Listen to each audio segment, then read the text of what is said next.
Eu queria, como introdução ao texto que nós vamos meditar aqui nessa manhã, eu queria perguntar para você: você consegue enxergar em você mesmo as coisas que você ainda precisa aprender, mas que você ainda não aprendeu? Será que a gente consegue olhar para a gente e ter esse discernimento? Muitas vezes não, né? Essa é uma coisa que nós, seres humanos, principalmente pós-queda, temos uma séria dificuldade. Mas eu queria dizer e falar que Deus, Ele nunca vai deixar de nos ensinar aquilo que nós temos que aprender. Esse é o tema da mensagem de hoje, que Deus, Ele não desiste de nos ensinar as coisas que nós precisamos aprender. Como texto base, eu queria que você abrisse comigo lá em Levítico capítulo 26.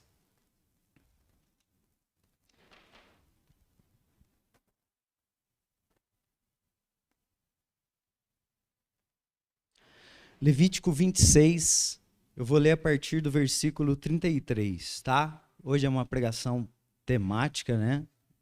Nesse tema que eu acabei de explicitar para os irmãos. E a gente vai ler o texto de Levítico 26, do 33 ao 35. Esse texto, especificamente, ele faz parte de um período aqui do capítulo 26, onde Deus ele está falando sobre o castigo da desobediência, tá?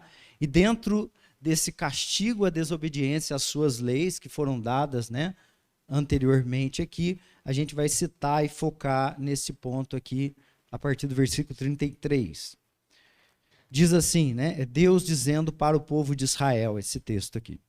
Ele diz assim no versículo 33, espalharei vocês entre as nações e empunharei a espada contra vocês. Sua terra ficará desolada e as suas cidades em ruínas. Então a terra desfrutará os seus anos sabáticos, enquanto estiver desolada e enquanto vocês estiverem na terra dos seus inimigos. E a terra descansará e desfrutará dos seus sábados. Texto tenso, né? Vamos orar para o Senhor nos ajudar?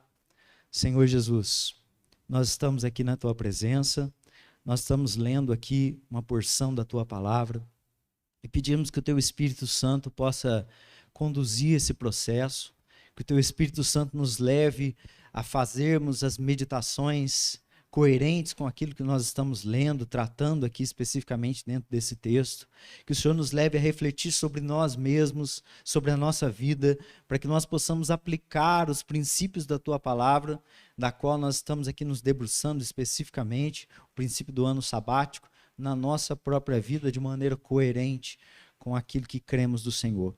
É em nome de Jesus que nós te pedimos e nós te agradecemos. Amém. Bom, esse texto aqui, ele está falando basicamente, ou ele está assentado basicamente em uma lei específica, a lei do ano sabático, Vocês já ouviram falar do ano sabático, Se não ouviram, vai ser a primeira vez aqui. Mas é uma coisa bem conhecida de um modo geral do contexto israelita. E o texto está dizendo para nós que os israelitas, eles iriam para o cativeiro, ou eles iriam ter que sofrer para que eles pudessem, então, cumprir ou deixar essa terra descansar, e a gente vai explanar um pouquinho sobre o que é o ano sabático, tá?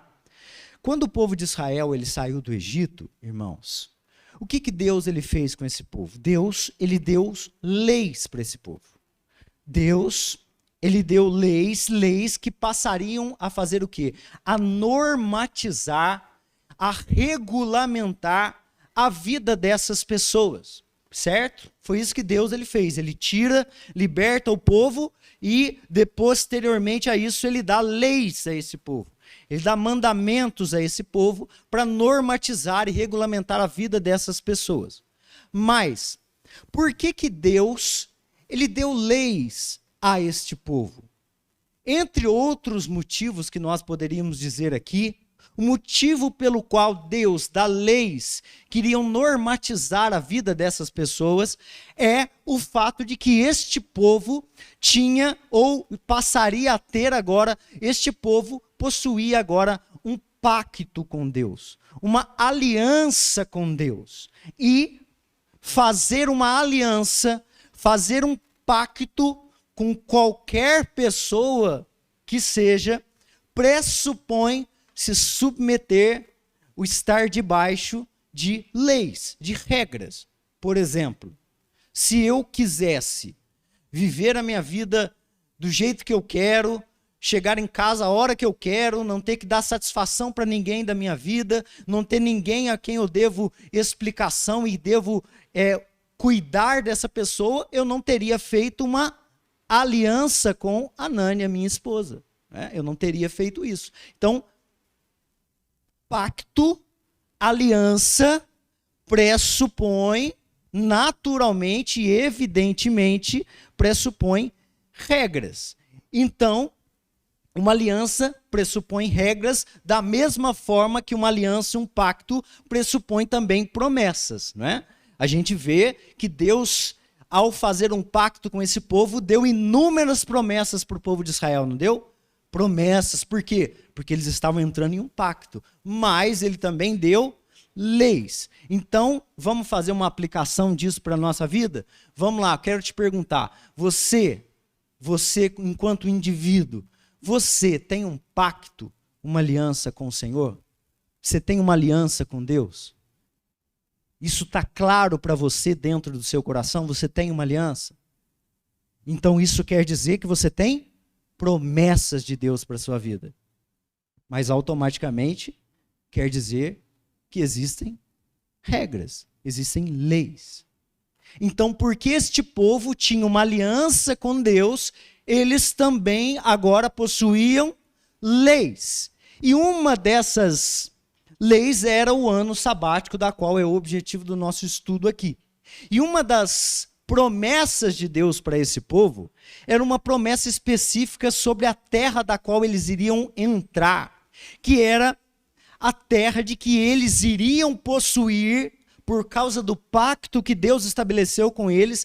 Eles iriam possuir uma terra, a famosa terra que mana leite e mel, que fala da prosperidade daquele lugar, da fartura que eles iriam ter naquele lugar, da fertilidade dessa terra, né? Ou seja, eles iam herdar algo de Deus, uma terra especificamente, um lugar específico mesmo, né? A terra física aqui, que iria dar para eles tudo que eles precisavam para viver, para a sua vida. E então, a gente vê pela história do texto bíblico que existia essa promessa, mas existiam regras, leis, primeiro, para que este povo tomasse posse dessa terra. Então Deus dá uma série de leis para como vocês vão possuir essa terra, e em segundo lugar, ele dá regras, leis, para este povo desfrutar dessa terra, e uma dessas regras para que esse povo desfrutasse dessa terra que mana leite e mel era a lei, a regra do ano sabático da terra. O que era o descanso sabático da terra? Era o ano literal mesmo, em que os israelitas eles deveriam deixar a terra literalmente descansar. Isto é, eles não poderiam, neste ano, no 7º ano, eles não poderiam cultivar a terra. E a partir do momento, então, que esses israelitas tomassem posse dessa terra, eles poderiam cultivar a terra durante os 6 primeiros anos, mas o 7º ano, eles deveriam deixar a terra descansar. Eles não poderiam cultivar essa terra durante todo aquele ano. Eles poderiam comer do que crescesse por si só, mas não poderiam cultivar para a produção essa terra de maneira nenhuma. Qual é a complicação ou a dificuldade em se cumprir essa lei, em cumprir essa regra? A dificuldade é que aquele povo, como nós sabemos, este povo vivia de cultivar a terra, irmãos. Nós estamos falando de uma sociedade agrária. Eles viviam disso. Ou seja, este povo só comia se cultivasse a terra. Como que eles haveriam de comer, como que eles haveriam de sobreviver durante todo aquele ano, se eles não iam poder cultivar a terra nesse ano? O Senhor, ele responde a essa pergunta no capítulo anterior, capítulo 25 e 22. O capítulo 25 é onde ele estabelece a lei do ano sabático, a regra que nós estamos falando aqui. E lá no versículo do 20 ao 22, ele explica automaticamente essa questão. Poxa, nós vivemos de cultivar a terra. Se nesse ano nós não vamos poder cultivar a terra, como que nós vamos comer? Nós somos uma multidão, nós estamos falando de uma multidão, de uma nação, irmãos. Não estamos falando de uma família específica, nós estamos falando de uma nação. Deus diz para eles, a partir do versículo 20, Deus antecede a dúvida, obviamente, né? Do capítulo 25. 20 diz: vocês poderão perguntar, que iremos comer no 7º ano se não plantarmos nem fizermos a colheita? Deus vai responder: saibam que eu lhes enviarei a minha bênção no 6º ano, e a terra produzirá o suficiente para 3 anos. Quando vocês estiverem plantando no 8º ano, comerão ainda da colheita anterior, e dela continuarão a comer até a colheita do 9º ano. Deus explica para eles. É isso que vai acontecer. É assim que vocês vão sobreviver. Ou seja, Deus fala, vocês vão sobreviver porque eu enviarei a bênção necessária para que vocês sobrevivam. E qual que é, então, se Deus já explicou, beleza, Deus explicou o que ia acontecer, como eles iriam solucionar algo aparentemente insolucionável humanamente falando. Se Deus já explicou, qual que é a dificuldade em se honrar essa parte específica da aliança? Deus está falando, isso quer dizer que Deus está garantindo que isso vai acontecer, certo? Qual é a dificuldade de se cumprir este mandamento? A dificuldade é que para honrar essa parte da aliança, o que é necessário? O que é imprescindível? É imprescindível fé e obediência. Sem fé e sem obediência é impossível cumprir esta lei. E se Deus... E aí eu pergunto, né, fazendo uma contextualização para os nossos dias. Vamos fazer uma contextualização. E se Deus... E se você estivesse aqui nesse tempo? Ou então, se Deus hoje dissesse para você, fizesse uma aliança, um pacto deste tipo com você e lhe desse uma regra, uma lei específica como essa, da qual Deus dissesse e falasse para você, olha, você vai trabalhar 6 anos da sua vida, no 7º ano você vai pedir conta da firma que você trabalha, você vai fechar a porta, você vai parar tudo o que você está fazendo e você vai descansar esse ano inteiro. Será que nós teríamos dificuldades em cumprir este mandamento, essa regra do Senhor? Com certeza, né? Então perceba o seguinte, perceba que a fé é indispensável nessa aliança para cumprir essa parte deste pacto. Sem acreditar, era impossível obedecer. A obediência, ela é, na verdade, uma consequência da nossa fé. Só que para acreditar, eles teriam que, obviamente, passar por cima de algumas tendências naturais humanas e pecaminosas humanas nossas, que são a tendência natural à incredulidade, Para se ter fé, é preciso lutar contra a incredulidade. Uma pessoa de fé não é uma pessoa que não é incrédula ou que não tem a tendência à incredulidade, mas é uma pessoa que luta contra a sua própria incredulidade, porque a incredulidade é algo oriundo da nossa própria natureza humana. Eles teriam que lutar contra a incredulidade e deveriam lutar contra um outro sentimento também muito aflorado nos nossos dias, que é o sentimento, o desejo da ganância. Duas coisas, incredulidade e ganância, eles precisavam lutar para que eles cumprissem essa parte da promessa. Eles tinham, ou seja, eles tinham que acreditar piamente que Deus iria prover para eles aquilo, e aquilo que Deus iria prover seria o suficiente para eles naquele ano, para sustentar a vida, sua vida e a vida da sua família naquele ano. Eles tinham que acreditar piamente naquilo que Deus estava lhes garantindo, ou seja, eles precisavam passar por cima da incredulidade natural que um mandamento como esse provoca em nós, e eles precisavam também passar por cima da sua própria ganância para poder honrar essa parte da aliança com Deus. Por que eu digo isso? Perceba, eles teriam que passar um ano inteiro com a terra à sua disposição para plantar. A terra estava lá para plantar. Eles tinham que passar um ano inteiro com sementes à sua disposição para plantar, com força e disposição para plantar, com mão de obra disponível para plantar, mas eles não deveriam fazê-lo se eles quisessem honrar a aliança que eles tinham com Deus. Ou seja, neste ano, no ano sabático, no 7º ano, eles teriam todas as condições para plantar, para cultivar a terra. E plantar significa aumentar a sua renda, prosperar financeiramente falando, vamos dizer assim, aumentar as suas posses, as suas terras, dar um conforto a mais para a sua própria família, mas eles não deveriam fazê-lo. Porque, embora cultivar a terra, embora essas coisas que eles não deveriam fazer neste ano, não fossem coisas essencialmente más para qualquer pessoa que não tivesse um pacto com Deus, para eles especificamente, que tinham um pacto com Deus, eram coisas que iriam levá-los ao rompimento da aliança com o Senhor.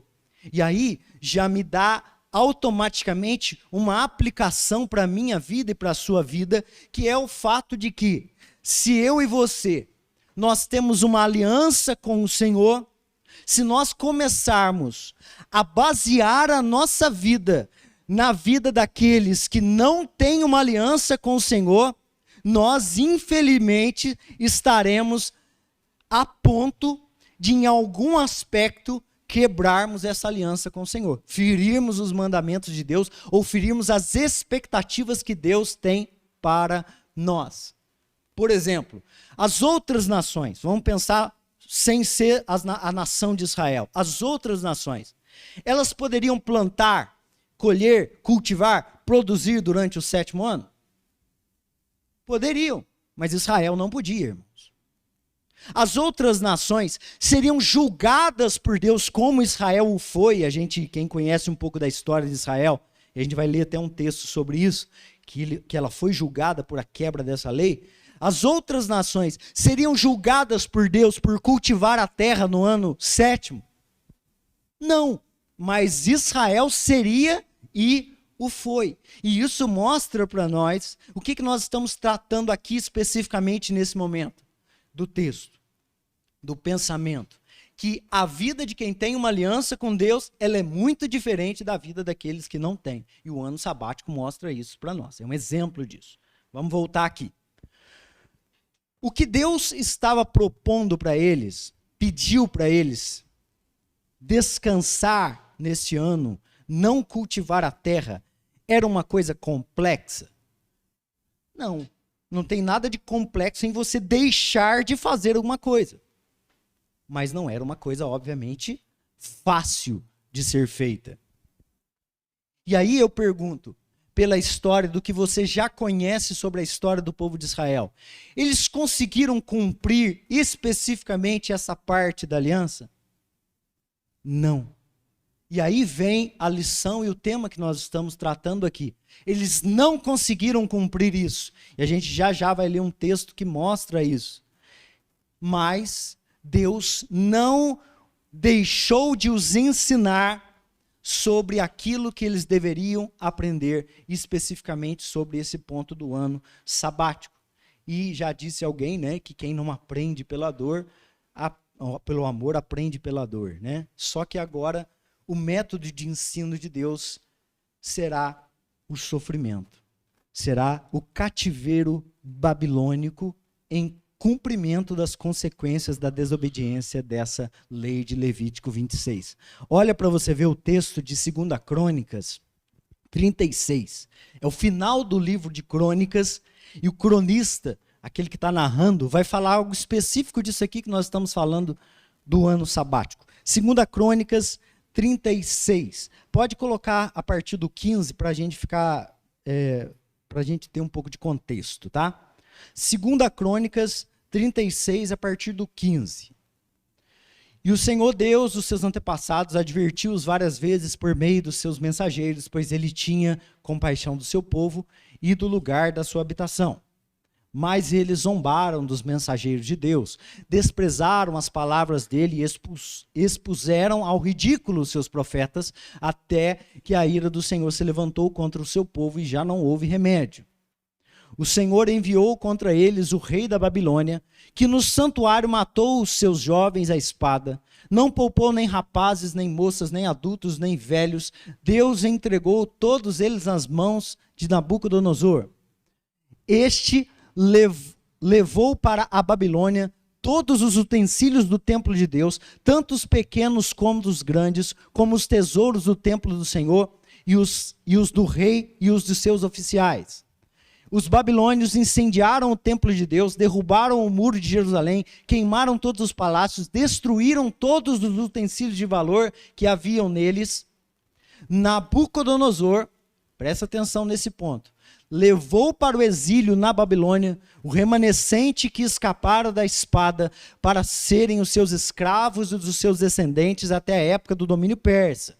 A terra, olha aí, a terra desfrutou os seus descansos sabáticos, descansou durante o tempo de sua desolação, até que os 70 anos se completaram em cumprimento da palavra do Senhor anunciada por Jeremias. Tá vendo? Deus, o cronista cita especificamente o ano sabático que nós estamos falando aqui, que era uma lei, uma regra que Deus deu a esse povo, da forma como eles deveriam usar aquilo que Deus lhes estava dando, a própria terra. Ou seja, isso quer dizer que o povo da aliança, que tinha uma aliança com Deus, passou por um momento terrível. Você viu que a descrição do que aconteceu pelo cronista é estonteante, vamos dizer assim, aterradora, coisa triste, uma coisa, né, que nós não queríamos nem ver uma coisa dessa. Tão terrível foi o que eles passaram por terem quebrado o pacto com Deus. Agora, eu pergunto para você, era a vontade inicial de Deus que este povo passasse por isso que nós acabamos de ler? Obviamente, não. Mas foi necessário que eles passassem por isso para aprender a respeitar a aliança que eles tiveram com Deus? Sim. Coloca outro texto para mim, que é Neemias 10:31. Neemias é o cara que está reconstruindo, é depois disso que nós lemos aqui. Depois que esse povo ficou lá 70 anos e a terra descansou os seus anos sabáticos. Neemias vai dizer assim, quando ele está fazendo aqui nesse texto, ele nos capítulos anteriores, ele leu a lei de Deus, ele expôs a lei de Deus para o povo chorou, se arrependeu, e agora eles estão fazendo um novo pacto com Deus, e ele pede para que os líderes de Israel, inclusive, assinem este pacto, nos versos anteriores. E aí, especificamente, nessa renovação do pacto, ele cita especificamente, dos pontos que ele cita é justamente o ano sabático. E ele diz: quando os povos vizinhos trouxeram mercadorias ou cereal para venderem no sábado ou em dia de festas, não compraremos deles nesse dia. A cada 7 anos abriremos mão de trabalhar a terra e cancelaremos todas as dívidas. Perceba que ele faz questão de dizer: Senhor, nós erramos ao pecar contra o Senhor, quebrando as suas leis de um modo geral e especificamente quebrando o ano sabático. Mas aqui nós estamos afirmando que nós vamos cumprir esta lei, uma lei que ele coloca mais uma vez para que essas pessoas contemplassem, e inclusive o nome dos líderes estão ali, ou seja, nós estamos confirmando, nós vamos cumprir as leis do Senhor. Por quê? Porque foi o método pelo qual, devido à sua dureza de coração, Deus utilizou para os ensinar aquilo que eles precisavam aprender. Então esse é o tema da nossa mensagem. Muitas vezes na nossa vida, nós que temos uma aliança com Deus, nós precisamos primeiramente entender que nós que temos uma aliança com Deus, vivemos de uma maneira muito diferente das pessoas que não o têm. Mas muitas vezes nós que temos uma aliança com Deus, nós passaremos por coisas ruins para que a gente, infelizmente, passaremos por coisas ruins para que nós possamos aprender a dar crédito ao que Deus diz, dar crédito ao que está escrito e automaticamente parar de cobiçar aquilo que afronta a Deus ou que fere os seus princípios. Não é, obviamente, o desejo de Deus que eu e você nós soframos, mas o que eu posso afirmar categoricamente para você é que é o desejo de Deus que nós aprendamos aquilo que Ele tem para nos ensinar. Se você é um filho, você tem uma aliança com Deus, você tem promessas, você tem leis. E o fato de você ser um filho mostra que Deus nunca vai desistir de ensinar para mim e para você as coisas que nós precisamos aprender. Nem que para isso ele tenha que lançar mão do sofrimento para que isso aconteça. Porque para Deus, entenda o seguinte: o importante, o mais importante de tudo é que você aprenda. Deus olha para nós e enxerga exatamente as coisas que nós precisamos aprender da parte dele. Ele não vai desistir de nos ensinar isso, nem que para isso nós tenhamos que passar pelo sofrimento para aprendê-lo. Por quê? Porque embora o sofrimento seja uma coisa ruim, o sofrimento é uma coisa momentânea, não é para sempre. Ao contrário da incredulidade e da desobediência que tem consequências eternas. A gente olha para a nossa vida e a gente olha o agora. A gente se preocupa com as coisas de agora, de amanhã. Deus olha para nós e se preocupa com as coisas eternas. Para a gente encerrar, vamos colocar um texto que fala exatamente disso. Hebreus 12, 5 e 6. Falando que Deus, Ele certamente não desistirá de nos ensinar aquilo que nós temos que aprender. Diz assim: vocês se esquecem, Hebreus 5 e 6, esquecem da palavra de ânimo que Ele dirige a vocês como filhos. Meu filho, não despreze a disciplina do Senhor, nem se magoe com a sua repreensão, pois o Senhor disciplina a quem ama e castiga todo aquele a quem aceita como filho. O povo de Israel foi um povo que Deus, na sua graça, misericórdia e amor, estabeleceu uma aliança com esse povo, deu promessas para esse povo, mas deu regras para esse povo. Deus em Cristo estabelece uma aliança conosco. Não é a mesma aliança que Ele teve com o povo de Israel, mas Deus estabelece em Cristo uma aliança conosco. Deus nos dá promessas em Cristo Jesus.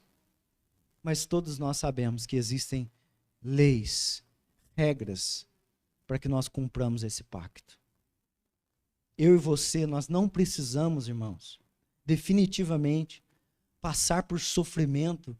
Triste coisa é para a pessoa que só consegue aprender por meio do sofrimento. É ruim para ela mesma. Nós não precisamos sermos assim. O que nós precisamos é ter um coração quebrantado diante do Senhor, daquilo que Ele nos orienta, daquilo que é a sua vontade para a nossa vida. Porque aí a gente desfruta do melhor de Deus, sem a necessidade de um sofrimento, às vezes tão terrível quanto foi o sofrimento deste povo. Mas, se o nosso coração for duro demais, e às vezes o é, irmãos, o meu coração às vezes é duro demais, o seu coração é duro demais, para aprender essas coisas, nós devemos encarar os nossos sofrimentos como meios pelo qual o Senhor está trabalhando na nossa vida. E no final nós agradeceremos ao Senhor por cada sofrimento, por cada luta. Senhor, obrigado por aquilo, porque eu consegui aprender uma grande lição e que infelizmente, por conta da dureza do meu coração, eu não aprenderia de outra forma, Senhor. Muito obrigado, porque o Senhor não desistiu de me ensinar aquilo que eu preciso aprender. Feche seus olhos, fique de pé. Senhor Deus, nós agradecemos ao Senhor por essa manhã. Nós lemos aqui um texto, Senhor, um texto difícil, lemos textos duros, difíceis, confrontativos, Senhor. Mas que são textos que o Senhor deixou registrado aqui como um alerta, principalmente para que nós não cobicemos as coisas más, como esse povo fez, e que nós não nos deixemos a levar pelos maus desejos do nosso coração, e assim venhamos a quebrar essa aliança, Senhor. Nós não queremos quebrar a aliança, Senhor. E queremos agradecer porque o Senhor tem graça e misericórdia até nas coisas mais ruins da nossa vida. A gente que é filho, que tem aliança, a gente não está desesperado diante delas, a gente sente o cuidado do Senhor. A gente sente o amor do Senhor até nesses momentos de sofrimento, de angústia que nós passamos, Senhor. E nós queremos agradecer ao Senhor por isso. Porque até nos momentos difíceis, Senhor, quando nós abrimos os nossos olhos, os olhos espirituais, quando nós conseguimos enxergar pelo menos um pouco a vida, as circunstâncias com os olhos do Senhor, a gente consegue entender e ver o seu agir na nossa vida, Senhor. Então, Deus, continue agindo, continue trabalhando em nós. Tantas coisas nós precisamos aprender, Senhor, e muitas delas nós nem temos consciência de que precisamos. Mas que o Teu Espírito, que sonda todas as coisas, possa nos levar ao aprendizado de todas elas, possa nos levar a sermos semelhantes a Ti, que o Teu caráter, Senhor Jesus, seja formado em cada um de nós. Muito obrigado por esse momento. Nós agradecemos ao Senhor por esse momento de escola bíblica que tivemos, de culto, de pregação, de ministração. Peço que o Senhor leve a cada um, Deus, que está aqui em paz, em segurança para a sua casa. Que nós possamos estar aqui mais tarde à noite, com alegria, com desejo de aprender do Senhor, de nos aproximarmos do Senhor, de adorarmos ao Senhor, com toda a alegria e vontade do nosso coração, Senhor. Muito obrigado pela vida de cada um. Nos dê um resto de dia em paz e em tranquilidade na Tua presença. Em nome de Jesus, amém. Deus abençoe, meus irmãos, graça e paz. Dê um abraço aí na pessoa que está do seu lado, cumprimente ele com a paz do Senhor aí.